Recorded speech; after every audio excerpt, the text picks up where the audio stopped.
listen-only mode. Good morning or good afternoon, depending on where you're located at, and welcome to the fourth and final webinar in our Adobe Premiere Pro Cloud Training Series. So today we've got a couple special guests with us. Very excited. We're going to dig into SpeedGrade mostly. We've got a couple other topics there that we'll be touching on, but I'm very excited to share that we'll be showing some of the brand new, just about to be released features from SpeedGrade. So we'll get a really cool sneak peek at what we'll be getting, I believe, in about 2 weeks here. So that should be pretty exciting. I think this is all what was announced at IBC a week and a half ago. So let's go ahead and dig in. So a little bit of information about who's going to be here sharing this time with us today. Our main presenter is going to be Patrick Palmer from Adobe. So Patrick was actually brought over to the Adobe team when they got SpeedGrade. So Patrick has been a SpeedGrade expert and was a major part of getting that product out there to the market.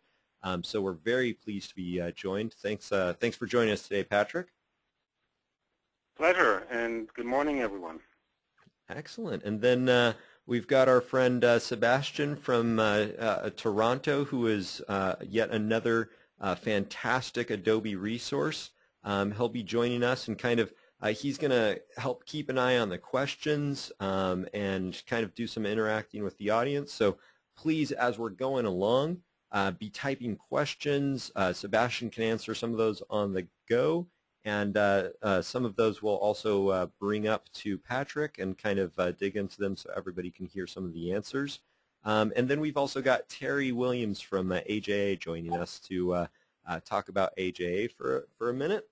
So just a reminder, kind of the scope of this series. So we wanted to kind of take a step back, as we've done in the past, do an in-depth look at Premiere Pro, how to use it, what new features are coming out. One of the cool things about Creative Cloud now is that we do get a lot more new features faster. We don't have to wait for these big releases. So this is our chance to kind of step back and look at what's new. So all of the webinars that we've already gone through are actually up on our website. So just go to promax.com, click around there, and you will find this entire series. And we'll get this particular webinar posted. We should have that up by early next week. So you can also always go back and check those out if you missed one. So just a quick little radio plug here. Just wanted to thank our sponsors that helped put this together and make it happen. P&Y has sponsored this webinar series, and if you're not familiar with them, they're building products for creative professionals using faster and more intuitive workflows to deliver high-quality productions to demanding clients. So they take full advantage of GPU acceleration that just is really harmonious with Adobe Creative Cloud. So they are absolutely the choice of the top-end professionals, and you're just not going to find a better quality or a more powerful card than what you can get with P&Y's Quadro series. So thank you, P&Y, for sponsoring this. And of course, AJA Video Systems. We've all known and loved AJA for many years. In fact, I was just on the phone yesterday with a vendor, and in fact, they were talking about how important support is, and they referred to ideal support as the AJA model. So I think that's a testament. If you've ever had their products, you know exactly what I'm talking about. They've really become an exemplary support company with fantastic products. So I'm going to hand things over to Terry from AJA. Terry's just going to take a minute or two to talk a little bit about their products and their story.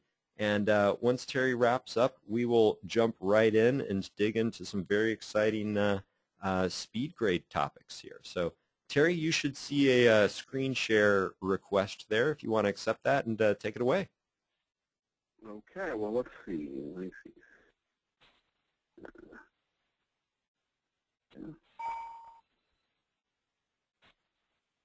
Did that do it? I'm seeing your screen. Okay, fantastic. Well, it's a pleasure to be here this morning, and got just a short period of time here, so I just want to talk to you about some of our output products, and particularly I'll talk about a few that use the Thunderbolt connection.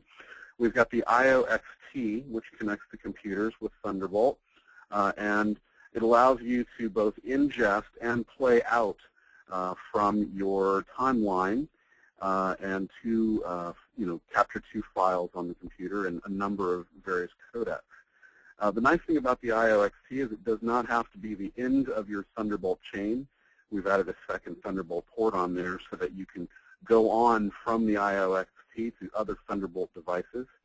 And that's very important these days as more and more computers are beginning to use Thunderbolt as a I/O of choice. So you can see there that you've got a lot of capability on this little box. But what's really exciting and coming soon from AJA is a brand new Thunderbolt device that will be for the new Mac Pro and subsequently any computer that uses the Thunderbolt 2 technology, which is coming very soon. We're getting to that page very quickly here. Obviously, there's a picture now of the new Apple Mac Pro tower that's coming soon, and as a lot of you know, it has Thunderbolt 2. Well, for that, we have the new IO 4K, and this is the big brother to the IO-XT that will support resolutions up to 4K. So a very similar product, but for resolutions all the way up to 4K, the new video standard that's coming, and we're really excited about it. It will be cross-platform when Thunderbolt finally makes it into the PC realm as well. So for those of you who have PCs or Macs and you're running Adobe products, you'll be able to use either the IO-XT or the IO 4K on your PCs or your Macs. Thanks, folks.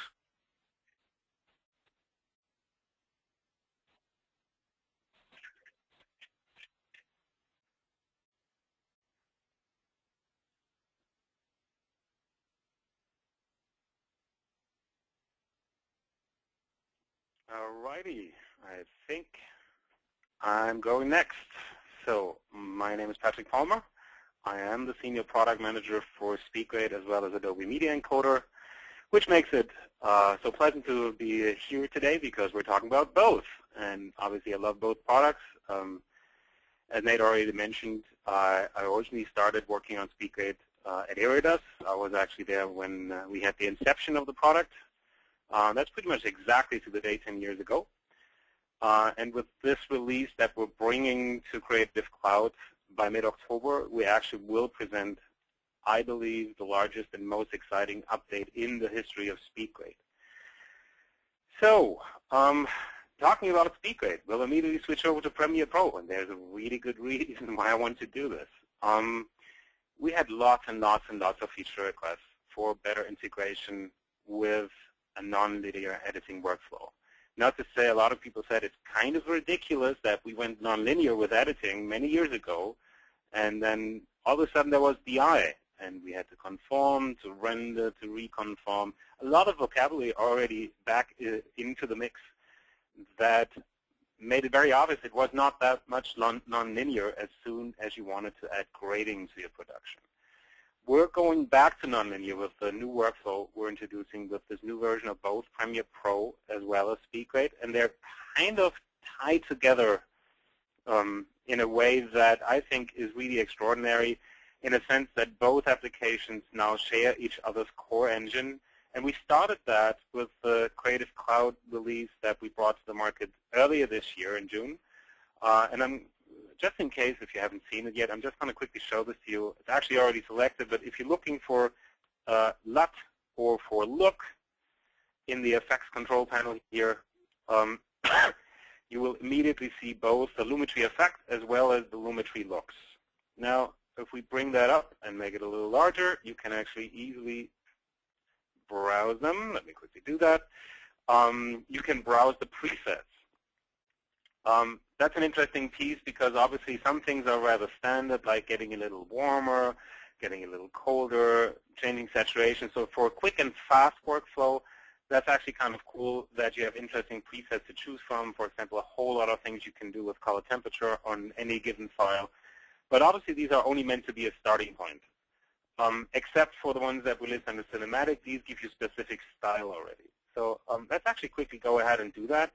I'm going to drop something very obvious so you can all see this over the session, because obviously with internet connectivity sometimes being a little slower, it might not be too obvious if I make subtle changes. So throughout the demo, if you see me doing things that you don't like very much artistically, blame it on me saying that I want it to be very clear on screen. I'm not necessarily trying for beauty to go for beauty, even though eventually we all know grading is all about that. So to the left, you see my source file. To the right, you see my sequence monitor, and hopefully it comes across very clearly and easily that this bleach bypass preset is now within this clip as part of the effects chain. You will also see this if you come here, and I can obviously turn this on and off like any other effect in Premiere Pro. And of course, as you'd expect, it's not there anymore once I move to the next clip. So this is really clip specific. However, for a quick preview, it's actually a lot cooler to say, wait a second, I don't want this on this particular clip. So let's kill that again. I want something else, which is a production look that I want to use for previewing a certain style. So it's easier to relate to the footage, emotionally better to edit, and more pleasing to the director. And you're not wasting time producing a look in Premiere Pro that eventually already might exist. If you're working with the DOP, you actually already might have something that is more than just a preset, which you can bring in as well. So I'm going to do something really simple, which I think we introduced last year with CS6. I'm going to choose New Item, and I'm going to say I want an adjustment layer. And that adjustment layer goes along with my sequence settings, so easy peasy, nothing that I really need to change. And I'm going to call this one, as we have Sebastian on the call, that is Sebastian's look. And I better make it look nice because he actually understands the art of color grading. So bringing on a little challenge. So I can bring this across, and obviously it really doesn't matter what kind of length you need to stretch it to. This could be for a scene, this could be for an act, it could be for an entire production, and you can stack as many as you need. These work in combination with no risk for quality. So going back to the effects, I'm going to choose the very same thing, or just to make it more fun because bleach bypass is a little dull on this one, I'm going to use one of the cinematic presets, drag and drop that. Here you go. So just as a quick comparison, to the left there's the original. Here's the sequence with that look attached. And now, no surprise, if I move across and if I go to the other clips in that project, they're all seeing the same look. So this is what we introduced with Premiere Pro CC and SpeedGrade CC. This was a workflow to get you really quick access to looks. And we've already seen that third parties are publishing additional effects as looks that you can choose from the effects controls here. So that's all really cool. But obviously that's not really color grading. It has nothing to do with round tripping, which was the major demand. But I'll get to that just about now. There is something new in the file menu, which is called Direct Link to Adobe SpeedGrade. This replaces, for those of you familiar with the previous workflow, the Send to SpeedGrade workflow. So we're no longer using any rendering in the background. We're not producing VPX. I've chosen a project here that's entirely ProRes, either 422 or 444, and a little bit of GoPro inserted. So light formats. If you were to use a DPX-based workflow, you'd be blowing up the material for no reason. So we're opening this up for about every workflow and about every format without wasting any time or data, and therefore no money. I'm going to click on that magic little thing. All I need to do is say, yes, I want to save the project because we're now closing out of Premiere Pro. It will actually immediately pop over to SpeedGrade. So if SpeedGrade is not running on your machine yet, believe it or not, it will even launch SpeedGrade. And as you can see, I have that project open in front of me in SpeedGrade now. The first thing that's very noticeable, as I've chosen some colors on the clip level, the first thing you'll notice is that we bring across about everything. We actually show you what kind of dissolve there is, and I've used real classy things like a page peel, and I believe I have an iris round. Really just the most yummy things you can do in editing. And there's a reason for it. I'll get to that in a minute. So I also have the production look here. And if I click on it, you can actually see what's inside. I can also now say, oh, wait a second, that was basically using a LUT. Let's turn that off. Or if it was actually towards the right direction, and let me go back to the first frame we've been looking at so you can relate to that in a better fashion. I can now use, for example, the opacity tool within SpeedGrade to dial back the effect of the lookup table to the imagery. And that goes now across the board. Again, this is now applied to everything on my project. Obviously, within SpeedGrade, this is getting better because I can now really fully combine that with actual grading. So I can go back to my original track item here, and for example, despite the production look, just look at my scopes, decide that I want actually a little bit of a lighter look on these first 3 clips. I'm going to bring up the gamma a bit. I'm going to actually bring the offset towards hitting full black at one point without really hitting it hard. I want to open this up to get full contrast. So all these things are possible. Obviously, that leaves everything else untouched. You can now start keyframing these actions. And in the interest of time, as that's been around for quite some time, you can combine that with masks. I'm not going to go into detail for that. We can obviously talk about that later during Q&A. There should be any specific questions around that.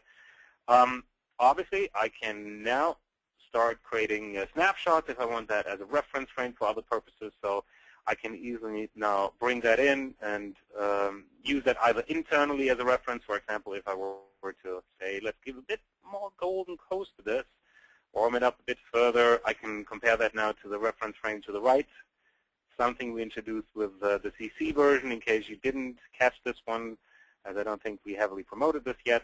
I can go top to bottom or side by side, or go to a really nice split screen view, which goes for the snapshots, which goes for about every other function that uses multiple images in SpeedGrade. So that's all pretty cool because it's now right in the monitor area and no longer hidden with either just keyboard shortcuts or somewhere deep down in menus. So very much accessible and, again, right in front of you. Let's click that snapshot away. So all these features that you're familiar with from SpeedGrade, if you're a user already, are there. You might have noticed, though, that this is a really simple way of getting into SpeedGrade. I have nothing to do with media. I have nothing to do with conform. I don't even need the timeline tab over here, which is why it's grayed out, because all of these functionalities are covered in Premiere Pro, and typically with more accessibility and more range. So we've taken out everything that you don't need in this connected workflow once you're opening a Premiere project. Greatly simplifies it for those of you who haven't worked with SpeedGrade yet, because we also know it always has been a problem in every digital intermediate and, generally speaking, every kind of grading and look scenario. You want to work on the footage. You don't want to deal with all the handling of the media. It's just clumsy. It's not necessary if you have this kind of connected experience. And most importantly, you don't want to render when you want to go back to Premiere Pro, which is what I'm about to do now. So there's a similar function in SpeedGrade, which is called Direct Link to Adobe Premiere Pro. No surprise there. Same thing. I'm going to say yes, which will save that project, which will come back to Premiere Pro. Premiere is going to look for the media again, and boom, I'm going to go for the first shot again. You're going to see I have my golden coast here. It is now a combination of what I've got on this adjustment layer, which is my cinematic look, and it is the other part of it. Let's quickly look into the effects, is a Lumetri effect right here on clip level that is applied to the footage. Is that cool or what? So obviously, that makes things really easy in terms of going back and forth. There's no render tax. There is no issue in reconnecting with the media. You can even bring this to another machine and open it again. If you have files on external drives, you can easily use Premiere link and locate workflow to quickly reconnect all your media. So all of that is now very easy and accessible. But obviously, there's something else that was a motivating factor in building this workflow. And now we're getting into some of the technical details where the workflow shines, and you'll see why this is so much better than rendering. So a typical problem is, and I used the silly iris round, so please don't be offended by it. I'm going to replace it with something better next time we're back and forth. But this is a typical scenario, and for crying out loud, people are using more than just dissolves, where it's really hard to have a grading workflow that doesn't require you to render with handles, that doesn't require you to rebuild things in online, offline scenarios. We're taking all of this out of your workflow. So I'm going back to SpeedGrade now, and I'll show you how easily we can actually work with the various dissolve scenarios.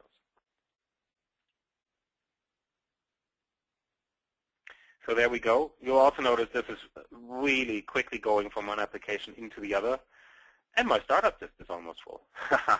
By the way, I'm not sure if you're impressed by this fact, but I'm running this right now from my MacBook Air, which I would never recommend for production workflows. But it is rather awesome that you can bring this to the set, that you can work with this when you're on the go. If you're going to Starbucks enjoying a cup of coffee, designing a look, this is all possible and something that's ultimately very, very portable. You wouldn't expect to have a great playback performance, and for sure it's not fantastic. However, quickly touching on another thing, you'll see it's slow. However, we are now connecting the dynamic qualities. I just brought up the settings, which you can do by hitting S, or up there's the mechanics item. I can actually go for lower resolution whenever need be. This is very helpful when working with ultra-high resolutions like Ultra HD and 4K. We've shown this with Red Dragon 6K at IBC already. And obviously it's helpful if you have a machine that is not very powerful, that is not equipped with a lot of CPU and GPU.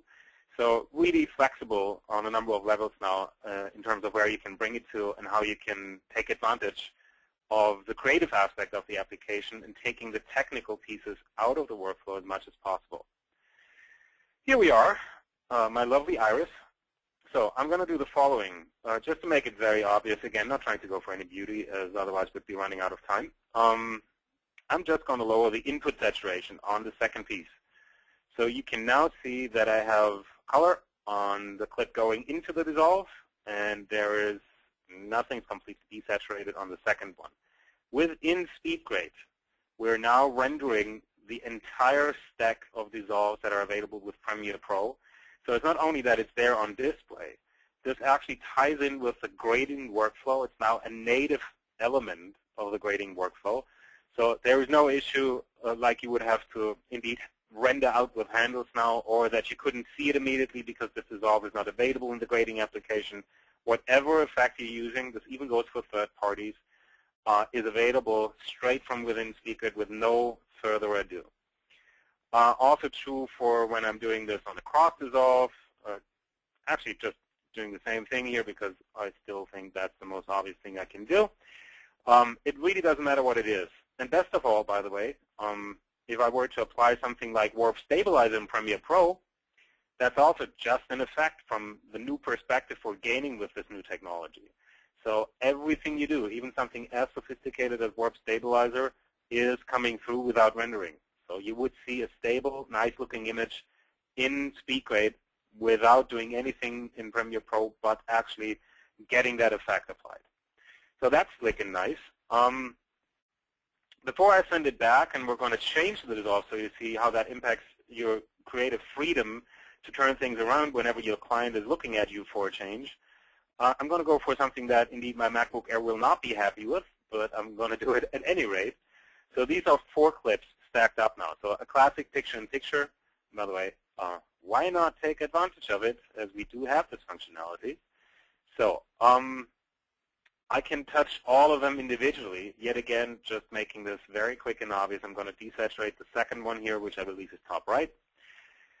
There you go. No masks are necessary anymore for this kind of workflow. No pre-rendering. You don't need to look at this kind of scenario as a VFX shot. And best of all, if you need to change it later on, and we're going to look at that right away by bringing this back into Premiere, there is no penalty. There is absolutely, and by the way, hilarious, I didn't notice that before, we're even rendering the color effect on the preview for loading media. But at any rate, here it is. So if I decide that it's super silly to have an iris here, I'm going to kill the iris. Alrighty, so just a jump cut.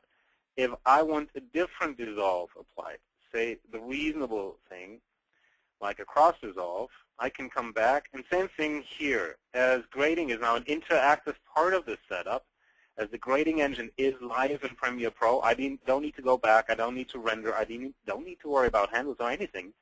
It's really just there. We're now fading from this graded image to that graded image, just like that. And best of all, if you're a little undecided as to what the length of your clip is, and I'm sure a real-world editor would have done this faster and nicer, so forgive me for doing something that doesn't look great if you're a Premiere Pro editor, but I'm just trying to bring across a point here, which is I can even trim and ripple and move this other places, for crying out loud. If these two need to be someplace else, why not bring them someplace else, right? As this is all traveling on clip level, there is no harm done. This is going to be functional as long as you're working with this material within this sequence. So let's look at that picture-in-picture scenario. Same thing here. If it turns out that it's not desirable to have this turned on, I will just look at my effects controls. You can see I've got a couple of motion things here, scaling happening, and guess what? Already expected, I guess, a lumetri effect. Let's turn this off, back to normal.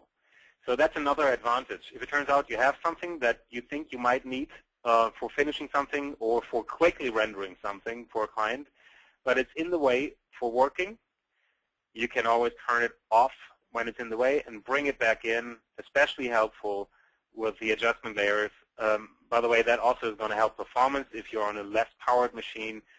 So that's pretty cool because you have all the flexibility here too. And obviously, just to mention it, I'm sure you're all familiar with it, I can obviously also choose from the various resolution extractions we're doing in Premiere Pro. That will also have a beneficial effect to performance if you are going for real time rather than for full quality. And arguably on this monitor size, half is just fine. So looking at where we're at now, it's almost half past.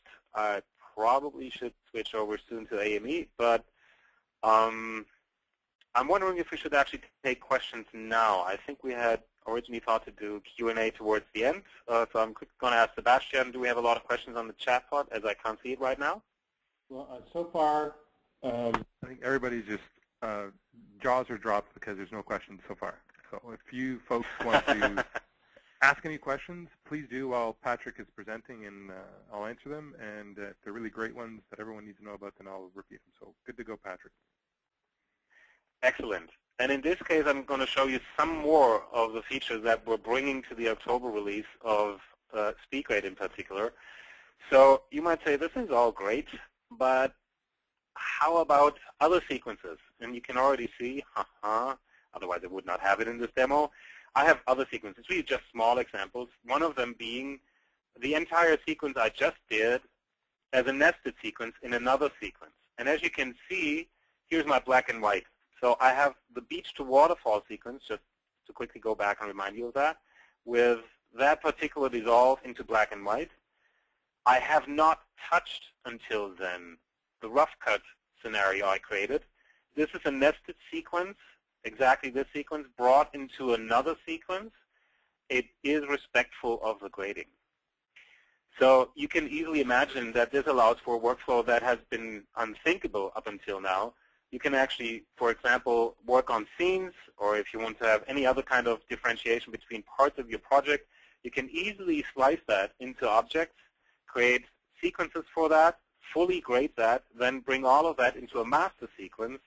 You can still add an additional adjustment layer, do further grading, no problem there. You can, for example, then, in this case, I could bring this over and now grade the entire sequence on clip level. So it is really complex.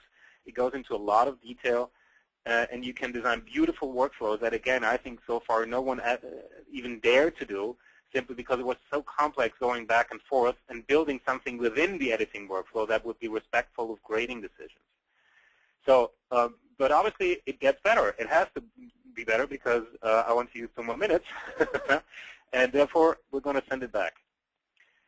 So within SpeedGrade, as you've seen, it immediately opens the sequence that was active in Premiere Pro. But at any point in time, if I feel like, wait a second, I need to look at one of the sequences that are either including the nested one or that include originals that I want to bring to the master sequence, I can bring up any of the other sequences from within SpeedGrade. So this little button over here, let's quickly zoom in. Actually, the name is telling you everything you need to know about it. Open Premiere Pro Sequence Importer. So we're directly tapping into the Premiere project file structure. So you're seeing all the sequences that are built in the Premiere project, and I can access either one of them individually, and again, make changes here, like going back to the one that has my nested sequence inside. Wait a second. I believe that was the rough cut. Let's do that. So here's my rough cut. Here's my beach to waterfall, and yet again, just to show that I can now do further work, and this affects this very sequence, but it will not affect my original nested sequence, so that will stay the same. Very cool also if you think of versioning workflows where you need to build something that goes out to Blu-ray, the other thing's going out to P3, another one you want to have clean sRGB. You can actually factor that in day one you're producing a project, as you can have these derivatives of all of that always live in a different sequence, which is either nested or master sequence. It works in both directions, always the way up. So I think that's ultimately what we wanted to show just lastly to round this up. If nothing's loaded in SpeedGrade, you can still, for those of you who are fans of the original workflow, or whenever an EDL workflow is the way to go for you, you can still choose to have a native SpeedGrade project. So we're not taking anything away. I've heard that concern a lot, and obviously that was not our goal. We wanted to create something new while leaving everything that's working well untouched. So the original workflow is still there. I still have all the original options going from media to render to showing you the render results. And the full-on workflow down here in SpeedGrade, if you want to have the clip metadata, the format options, color spaces, etc., going on all the way to the looks, all that is still present. However, if you decide, sorry, obviously I meant to close out here. I don't want to do that. If you decide to work with a Premiere project, you don't even have to start in Premiere. If the media is online, if it's conformed in Premiere, if everything's there, you might as well just go to the SpeedGrade, and then again, you have the sequence importer. We'll just decide to work with the beach to waterfall sequence. There it is. It is that fast. It is that responsive. It's that well integrated. Okay. Then let's talk about another little excitement. I'm going to close out of SpeedGrade just to open up a bit more memory. And let me quickly also exit out of Premiere Pro. And we're going to launch AME. So again, that's the other product I'm shepherding. I've heard it very frequently now that Media Encoder is the hidden gem of Creative Cloud. Obviously, being the product manager, that makes me very happy. And I also agree with it. It does so much once you know more of the details of this workflow, and we're adding amazing features according to the feature requests we've seen throughout the last 12 months. But we're adding it at a much faster pace now. So this is a really good opportunity for me to quickly talk about Creative Cloud and why this has so many benefits, both for my teams producing these products as well as user-facing eventually, which obviously is what we care about. What you've seen, for example, with the SpeedGrade workflow was not ready in June. We just were not ready yet to release it. In the old-fashioned way of releasing software, that would have meant to wait until next year NAB. And you typically see either one or two things happening then. Either you push for bringing it in, and you have crippled, compromised features, and Adobe always tried to avoid that. So it typically meant the other thing, which was not desirable either, just a little better. You wait for another year. So we're no longer in that mode. Just a little more than 4 months after the original Creative Cloud release, we're having the 7.1 release for SpeedGrade and Premiere Pro. I think in total, if I'm not mistaken, we have up to 150 new features. Some of them are minor, but that's the point. We can now actually also allow for looking at little things that just make your life easier, make it better. As we release more frequently, all the pressure to be ready once a year is off. We're releasing pretty much as soon as we have something awesome ready. And I hope you guys enjoy that as much as we do. Certainly for my two product teams, this has been the most beneficial thing in terms of structural changes. as what I'm going to show you next also would not have been possible for next year NAB if it would have been for the structure we used before going on subscription. So I actually just have some shots from the very same project here. Let's see if there's something nicer. And if in doubt, obviously I could quickly drop in something else. Well, you know what? These are all not too nice, so why not just bring something else to the queue? So let me look up my Promax folder here. Promax, direct link. And how about bringing this one in, as we've been working with that before, so that makes it a bit more obvious. Alrighty, so for those of you who haven't worked with AME at all yet, it basically does two things for you in terms of workflow. You can either drop in individual clips into the render queue, and then you can assign an output to it. Very cool, and most people don't know this because it's not super obvious, but you can also have two outputs created, and you can choose from whatever is available here. I've chosen 2 times DNX, DNX HD at different streaming rates, but I might as well say, hey, let's add some H.264 output, scale that, bring that to the 720p 25, add that. The cool thing is, as soon as I start this rendering, we're going to render all 3 at once, and whenever possible, this is going to run in parallel. There's parallel encoding. So that's the first cool thing, that you have all these presets available. You can drop it onto something that you need in various output formats. The next thing is you can queue Premiere Pro projects either from within Premiere, or, as most people are not aware of this either, but I think it's ultimately super amazing. You can bring it in just by drag and drop, and guess what? With the new version, we're doing the same thing as with SpeedGrade. We're rendering this now natively, so we're bringing in the project. We have the full-blown engine underneath AME, which is why this is so fast. Previously, this took an awful lot of time to get in. So I can now easily say, I want to render that beach to waterfall sequence. Let's give that an import. Here it is. I'm going to add another output. It's really that simple. So once you have that in place, super cool, super nice. However, we've heard a lot that for encoding outputs for various purposes, something's missing in AME. It always was like, how about having timecode for my original media?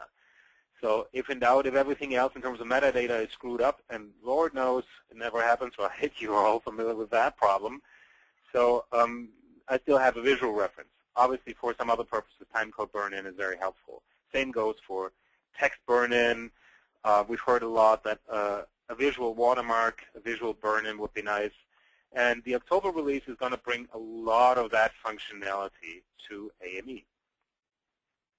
That was probably a bad choice on my end, so let's quickly revert to this buddy over here. So here we go. And by the way, you can make this preview window as large as you need, and something else that's frequently missed, because I think we're not making it very obvious yet. You have a play it here, so you can actually scrub through that entire clip, or if you're using a Premiere Pro project, you can also go through that sequence and still build in and out points for rendering if it turns out you only need a partial sequence or a partial clip. So here's what's new. Effects didn't exist before. We had one thing here. I'm not even sure what it was called before. We had Gaussian blur here. And as we did an audit and asked users what they're using it for, it turned out no one's using it. It just created some really bad fantasies as to what it could do if only it would do something reasonable. And we turned it into some good fantasies. So here it is. I can now easily say I want a Lumetri color grading effect, which is really just either LUTs or looks directly from SpeedGrade. I want that applied.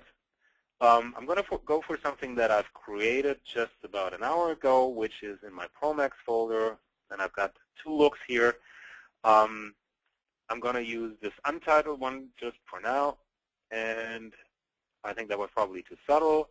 So we're going to move to that beach to waterfall one. And hopefully you're going to see that I have a much more bluish picture now. If that doesn't come across too well, I think I'm running an older build here. Interesting. There's something missing.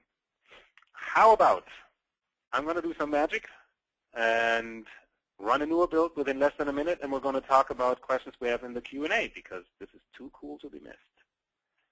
And I apologize, I did not notice, but I'm going to have a fix for that, hopefully in, indeed, a minute.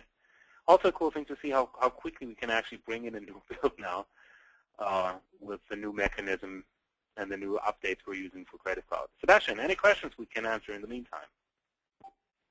Not at the moment, but I think there have been some, but I haven't seen them, so Nate and I are trying to figure out how to get them, so hang tight. Yeah, I've got some questions here that I can throw out there. One question that came in is, are changes to clips made within SpeedGrade conformed to the clips, or are they applied as effects going back into Premiere Pro? They're applied as effects. So there's no conform or reconform happening at all anymore. It's really just a regular Lumetri effect. We've added complexity, so it's not quite the same anymore as you've seen it with the CC release, which really could just do it on the entire clip or the entire adjustment layer. So we now have keyframes from SpeedGrade factored into that mix. So we're tying in the keyframing system in Premiere Pro with the one that we always had in SpeedGrade. So there's further connectivity between the two products underneath of it if you look at what's happening technically. So it really allows for complex grading well beyond my little trick going just for desaturating. Fair enough. Thank you. Now, is there any limit to how much nesting you can do with sequences? If so, how many levels down? That's a really good question. I think I tried 3 levels down, and the one thing you're going to notice for sure is that performance is going to take a hit at one point. So that's guaranteed, especially if you have lookup tables for film emulation being part of the mix. That's rather heavy if you're using high-quality lookup tables that have a lot of depth. If it's just about looks, if it's just about grading parameters from SpeedGrade, especially if you're doing primaries, vignettes, that kind of stuff, it's not that heavy. But as we mentioned it in the opening notes, good sponsors are worth something always. If you're going for one of the high-end Quadro cards, which definitely would be my recommendation if you're building a power horse workstation for this workflow, go for a K5000 or a 6000 if you're working with Ultra HD 4K. That's going to get you a long way towards nice playback performance. Theoretically, to answer the question as to how many, I actually don't know. I think I've done everything that I found to be reasonable. Quality engineering certainly didn't come back saying you can only do 4. So I think theoretically there's no limit. Practically, I would guess, at least with entry-level GPUs, at one point you're not going to get performance, and sometimes it actually might cause an overload. But for everything that's reasonable, at least from my perspective, but you guys tell me, I think that's going to work. Well, absolutely, and you bring up a great point, which is, a lot of times we look to software for, software to say, okay, this is how many, streams, how many tracks you can do, but often at this point, software doesn't really care. A lot of times it's the hardware that's going to determine how much you can do with that software. So here's an I fully agree with that. Here's an interesting question. I like this one. I'm not sure the answer. Once a Premiere Pro project is sent to and graded with SpeedGrade, is SpeedGrade required from that point forward to display the Premiere Pro project, or does Premiere Pro have the color engine available to display the finished grade independently? Love it. You do not need SpeedGrade anymore. It doesn't even have to be on the machine. So the engineers are talking about the engine swap. That's pretty much what we did. So SpeedGrade is self-contained. You don't need to have Premiere Pro on the same machine to open a Premiere Pro project and grade it. However, I would always recommend having it on the workstation as conforming, reconnecting media, relinking, working with different resolutions. That's all controlled from within Premiere Pro. So it's always beneficial to have it on the machine you're doing the grading. This is not true the other way around. You can totally work on a machine where you don't install SpeedGrade. You don't need to have it on the machine that just has Premiere Pro and is getting a graded project back from SpeedGrade. It's self-contained. It will display everything just fine, all by using the Lumetri engine from within Premiere Pro. Okay, fantastic, fantastic. Now, Patrick, did you want to dig into a little bit more show and tell here and then come back to the questions, or do you want to keep going with some questions? Yeah, that sounds great. Okay, sounds But good. I'm going to really focus on the effects now in AME. There's lots of other good things I'll quickly mention, or at least touch on some of the things. So, for example, we now have an XAVC workflow that's quite wonderful, being respectful of the MXF structure and the metadata that Sony requests. So you could theoretically even play out MXF XAVC from AME and put it back into the camera, which is quite unusual. But we designed it that way, so all of the hardware, all of the players, the content browser by Sony will actually be able to take back in the media we're producing, which is really a very slick workflow if you think about all the opportunities you have for something that's close to live but not quite live, to insert something. Really cool. Very cool. We have tons of performance improvements. That goes for AVCI in particular. We also now have AVCI 200. We have tons of additional DNX HD presets matching all that you're seeing in an Avid workflow, making this really easy to integrate and cross over and come over and stay with an Adobe workflow. But obviously we want to embrace all that to be sure that whatever you need to do, we're not producing the showstopper. We want to be as open with these workflows as possible. So lots of good stuff in the tech department, but in terms of working with the output, not really creatively, really just using some of the creative tools for what you need for output. Here it is. The new version has all I needed. So as we used that before, I'm going to use that again, so you're going to see it's just the same. I can now apply a Cinematic 2 preset, which is exactly a match to what you have in SpeedGrade in Premiere Pro for presets. All the presets are here as well. So additionally, you can pipe in any other look that is a custom look into that section, and you can also really just say, I want to select, I want to load something else. Just quickly going to go back here, and with any luck, we're going to see a better result now. Sorry, obviously I need to go for look. And here's my beach to waterfall Lumetri look applied to that very shot. Or it could be a sequence, as I told you before. Whatever it is, you can apply that now. Now, next, image overlay is a cool feature. I can say I want to choose from something I've got on disk. How about Adobe Creative Cloud? Ooh, way too large. Smaller is much better. We don't want to be in your face. No pun intended. I have all the options you'd expect in terms of placing this someplace else. I think bottom right would be the most common one. I can still add an offset here, so I can place this about anywhere I like. The cool thing is, if you now save this as part of one of your output presets, this will, if you want it to do that, scale relative to your source material, or it will keep it at the very same position. So both options are available. Obviously, for the most part, I would save this as something that's giving me absolute sizing as a reference to the frame, to the aspect ratio, and it should actually scale with it if I have something like HD or 720p. So all these options are already factored in. Name overlay has two options. I can obviously bring in the name of the original file. I have other options here too. For example, if you say, I don't want to know what the file extension is, I don't need to because everything we're doing is MXF, whatever, that is an option. I can also say I want to have a prefix or a suffix to it. So if I want to say ProMax demo, I'm going to put ProMax in front. I'm going to say demo at the very end of it. In this case, I would probably indeed then, without extension, makes more sense this way, doesn't it? Same thing here. Choose from wherever you want to place it, change its size, use an offset, use an opacity.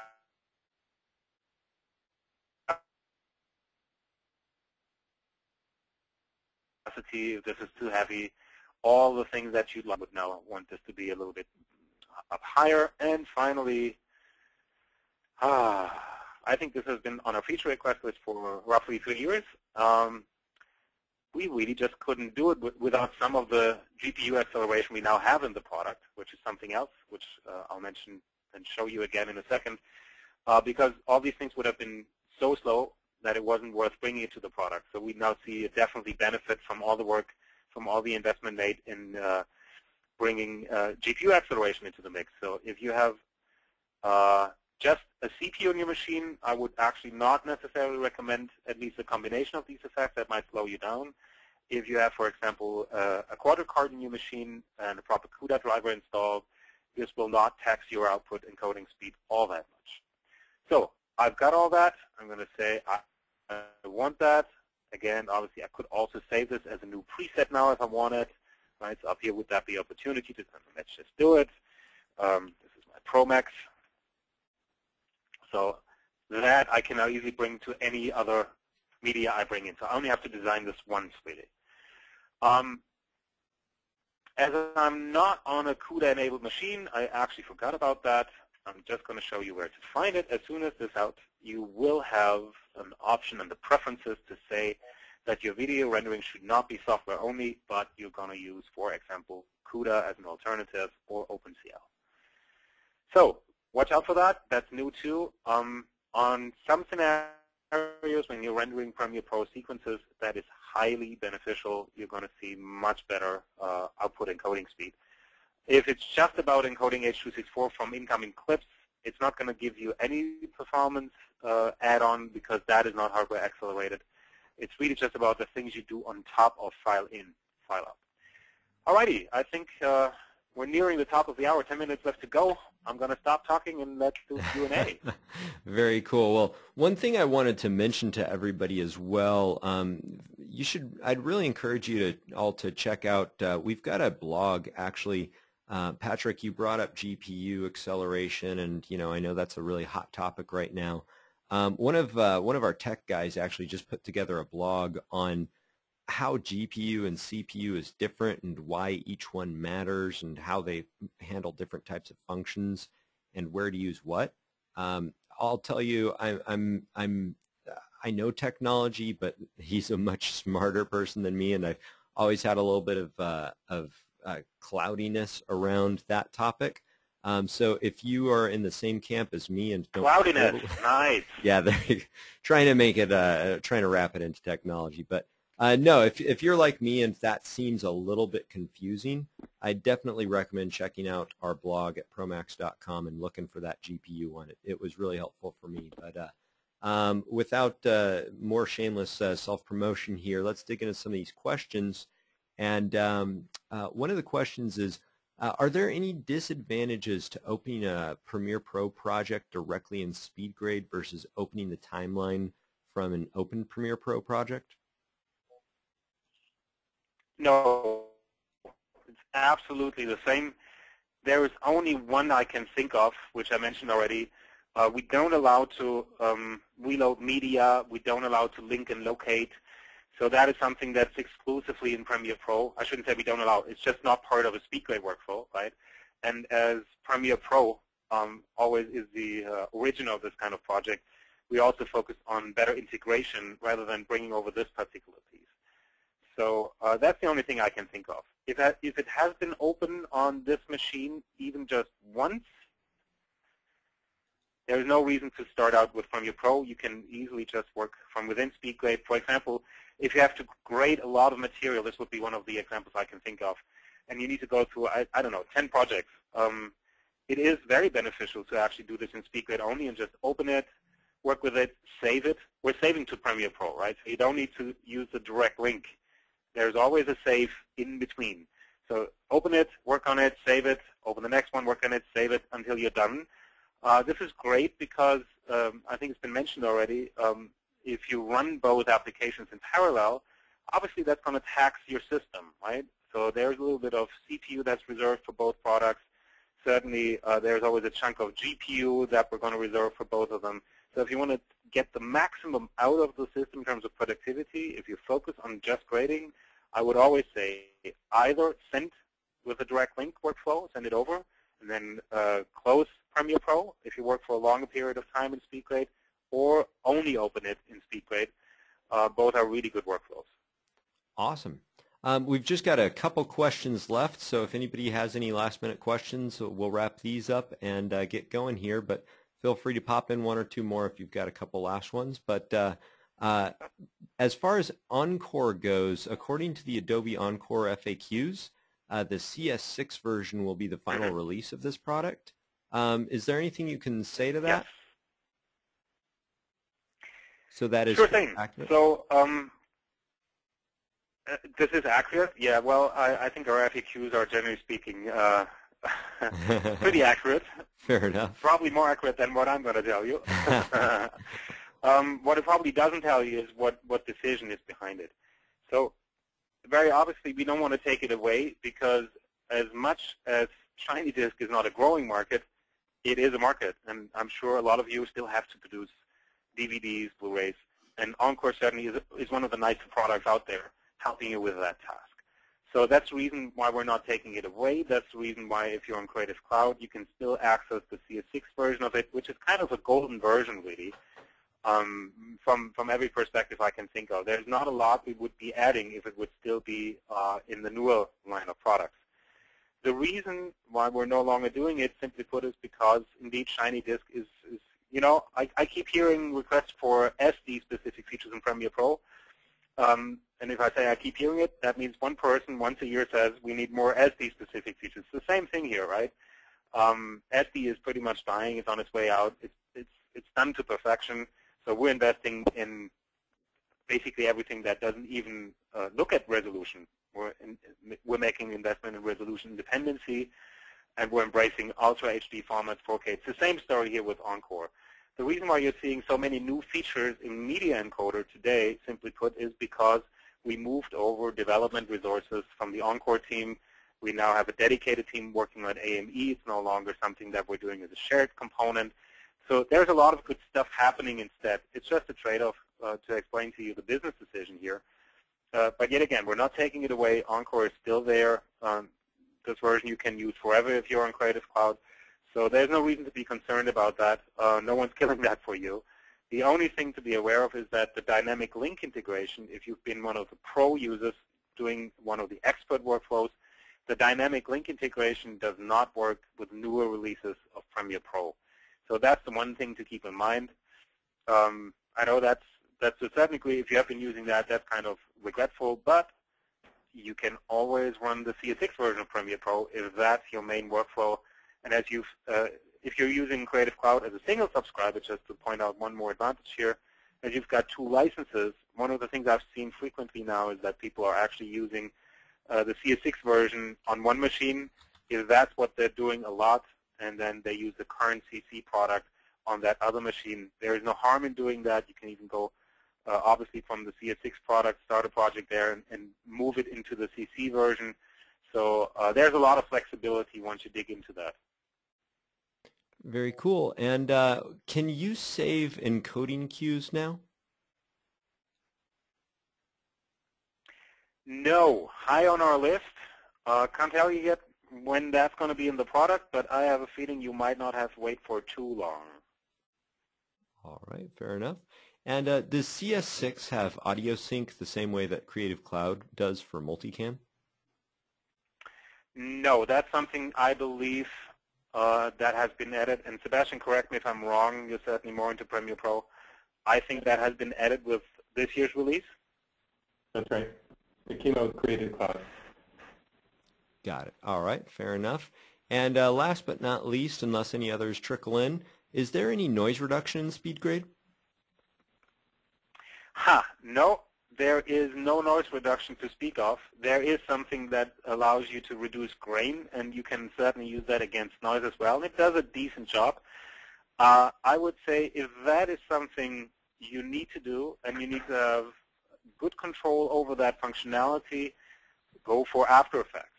I didn't show this today, but obviously After Effects is part of this workflow as well. While we're not grading on After Effects projects, you can still, when you're good to go with what you've got, you can still link with Dynamic Link. The other thing we're doing, you can still actually connect to an After Effects workflow for grain reduction or add grain if that's what you do, or dealing with noise. So we have all the amazing tools in After Effects for doing more of the detailed work that is not strictly color. I know a lot of people using color grading products are using that within the color grading workflow.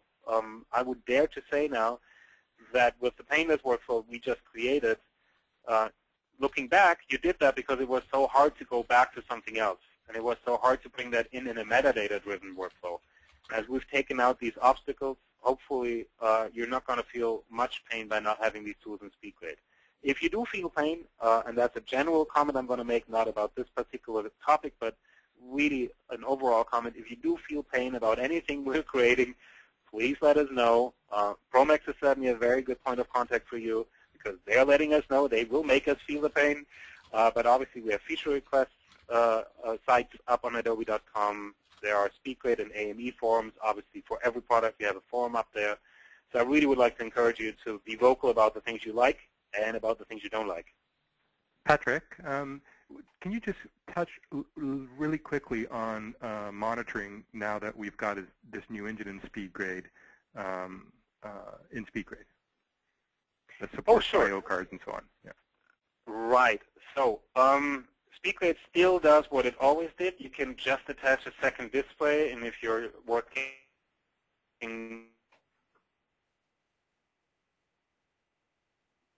with something like an HP Dream color with a 10-bit capable, it's already a pretty nice basic setup without going through any complexity here in terms of hardware set. Just use a second display port output and you're good to go. We've added with the CC release a couple of months ago, and obviously that's still there, support for what we call Mercury Transmit. It's kind of the sister to Mercury Playback. So we're bringing the same speed, performance, and quality to a number of the I/O cards out there. SpeedGrade does not yet support all of the ones you have available with Premiere Pro. We're working with a lot of pressure on getting every card that works in Premiere Pro also to work with SpeedGrade. Right now, you can choose from the NVIDIA SDI daughter board. You can have, I believe, about any kind of Asia hardware. I can't think of an exception here right now, but certainly the most popular ones are fully supported. So if you're running something like an IOXT, you can just plug that in. It's going to work with both Premiere and SpeedGrade. We also do Bluefish, and let me think if I forgot something. Oh, and there obviously we're doing Matrox. Yes. And Blackmagic also. Blackmagic we're not doing yet. Okay. And I can't give you a date on that one either. I know it's high on demand. Both companies are working on it. So I feel comfortable saying that this is going to happen, but as always with forward-looking statements, I might be wrong. So stay tuned on that one, and it really doesn't hurt, again, to be vocal about it. If you want Blackmagic, you know, both companies are looking at what's happening on their forums, so the more requests we get, the better. Cool. I actually wanted to clarify the answer to the question for syncing from Premiere Pro CS6 to Creative Cloud. You can sync audio in Premiere Pro Creative CS6. You just can't do it automatically. So you can sync on timecode, you can sync on Clapper, you know, individual in and out points. And we do support dual audio workflow in Premiere Pro CS6. It was a big feature update to it. What CC added was the automated audio syncing a la Pluralize by analyzing the audio waveform. So I just wanted to make sure that was clear. You can do really good point, Sebastian. Just an added thing in Creative Cloud to make it more automated. Very cool. And we are running a little over here, but there's one last question that I want to make sure we get to. So the last question, and then we'll wrap up, is can you touch on auto white balance in SpeedGrade? Auto white balance. You can actually use 3 different ways of going there. That's probably something we should do in the next webinar. Basically, you can do that, yes. But depending on your source footage and on the desired outcome, there are different ways of getting there. The most simplistic one, let me quickly try and see if I can show that to you. Kind of a big question to finish it off. Of course. The most simplistic one, I'm not going to go into detail now as we're running out of time, but by the way, those of you who wanted to play with D-grain or D-noise, there it is, right? You just click in the layer stack on the plus button, and you have a number of interesting things to play with, and some really creative things too, by the way. Now that we're here, something like a Technicolor 2-strip can be applied to that picture just like that. Chemical processing that used to be very expensive right out of the box. There is a color match and a color match 2. Play with both. You basically have color picker options here to say, I want to pick a specific color, and I want that to be the white one, which might not work in my current build, which I knew before. So you've seen the one crash, and I thought I could get away with not having it, but here you go. Do you think I should send a report to Adobe? Maybe I will. So that's basically where you look for. I can guarantee the release version in mid-October is not going to have this problem. So you can basically do it this way. I think that's the easiest one. Other than that, well, wait a second. I'm going to show you my favorite one as the question came up. Why not having everyone at the end? You're right. So my favorite way of looking at white balancing is actually different. I don't like auto for most things you do. I love control, which is why I would actually use the temperature slider, look at the histogram in the waveform, and then just really simply put see when I create the most reasonable overlap, because auto white balancing only gets you so far. You can say I'm going to go for everything that's the highest value in the pixel stack, or I'm going to go for the volume. Both might not be right to the eye. So I actually love that you can see right now the volume is in pretty nice sync, whereas the ultimate highest point in each of the RGB values, these are not. You can go either way. So we have a tool that most applications are missing, which is called temperature, which allows you to balance red against blue, and both can be balanced against the green channel. So it's actually super simple to do that, which is why I typically avoid in all my projects to do any kind of auto white balancing. Is that good enough? Yeah, fantastic. Well, Patrick, Sebastian, thank you guys so much for joining us. This was very informative, very good content and exciting features. And thank you guys again for putting this together. And as we said earlier, this will be posted on our website. So if you want to see replays of this or our previous 3 webinars, or we've got a couple other webinar series, etc., on our website, just go to www.promax.com. And if you have any additional questions, feel free to email us at sales@promax.com, and we'll make sure to either connect you with Adobe or get your questions answered. And huge thank you from my end for attending today. And indeed, if you have any questions, please definitely keep in touch with us, and let's talk. All right. Thanks, guys. Have great days. Thanks, guys. Bye.